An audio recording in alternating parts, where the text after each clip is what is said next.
All right, we'll go straight to questions for Adam. Well, it's the Bears.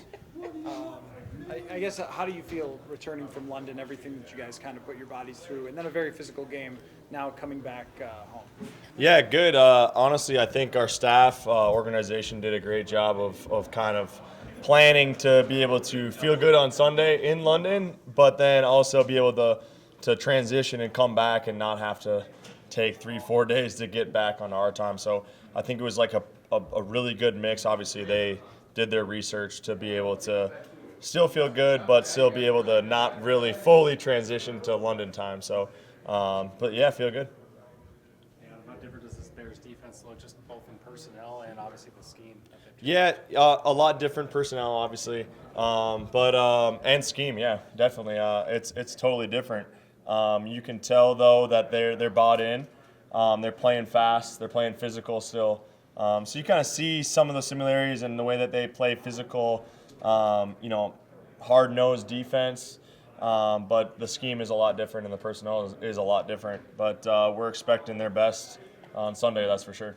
Adam, what do you think of the schedule in that you're playing all your NFC North foes at home like early in the season and then on the road late in the season, which isn't kind of normal, but does that give you maybe a good chance, especially if you win this weekend, to get a real early jump in the division like that? I do not like it personally, but no, I mean, it is what it is. I think in this league, you just take it 1 week at a time. You don't really have time to think about, are we playing 3 home games early and 3 away games? No, it's honestly, it's just whatever week it is, you figure it out. You're at home and playing the Bears, and you find a way to put your best foot forward.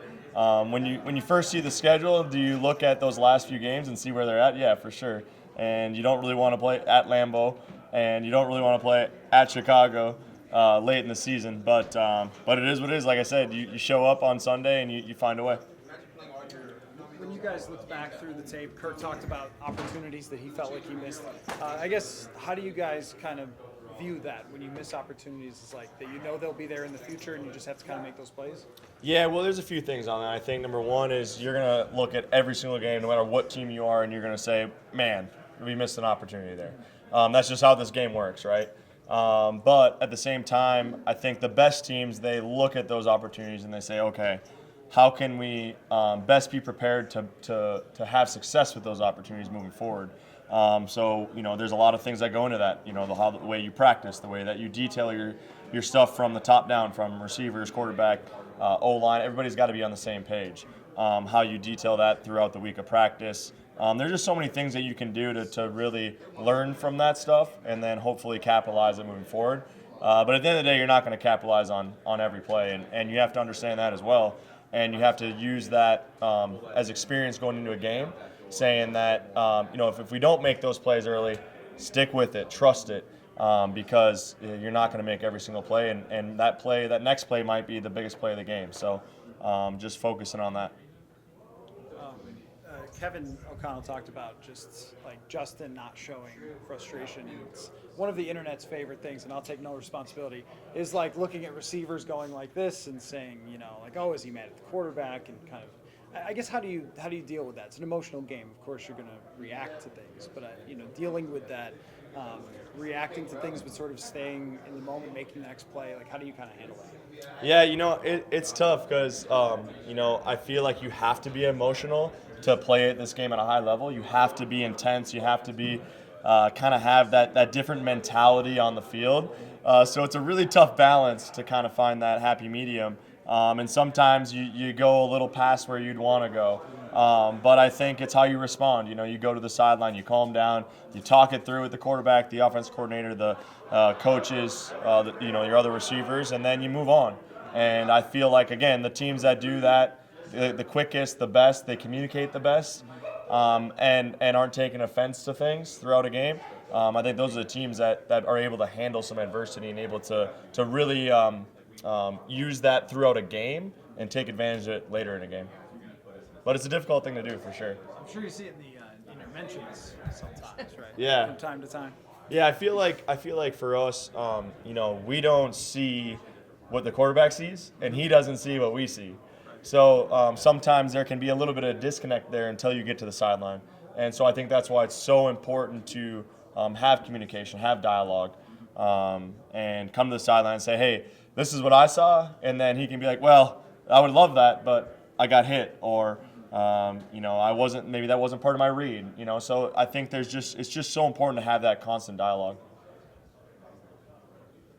Is there a huge difference that you see the two teams, new coaching staffs, new looks, whatever like that? You almost have to start from scratch to figure out what the Bears are doing differently because your defense was so strong for so long. Yeah, obviously have a ton of respect for this head coach, and obviously was a defensive coordinator and played against him a few times, and he always has his defense playing at a high level, and have had some tough games against his defense, and just kind of felt like a few times playing against him, you're kind of just going against almost like an uphill battle just because they're always in the right look. They make great play calls in great situations. So I think you kind of use that experience a little bit to say, hey, like, we really got to prepare. We really got to, be a little bit more attentive to detail this week because we know that they're going to be well coached. They're going to be in the right spot. And they got a lot of young guys that are trying to prove themselves as well. So usually when you play guys that, are younger in their career, they're out there, they're busting their tail. They're playing physical. They're playing hard. And they're trying to prove that they're a really good player in this league.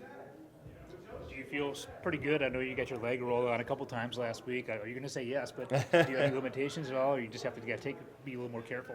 Yeah, it's what is it, Thursday today? So I think in this league you get nicks and bruises, and then you find a way to get back out there on Sunday. So I feel good. I'm excited to get out there to practice today, and you always feel better on Thursday than you think you would. You wake up on Monday, you're like, oh man. And then, as the week goes on, you just, obviously we have great people around here to help us feel our best. And it doesn't matter if you get a nick or bruise, you still got to find a way to recover and get back on the field. So I'm excited about that. All right, thanks, Adam. Thanks, guys. Yeah.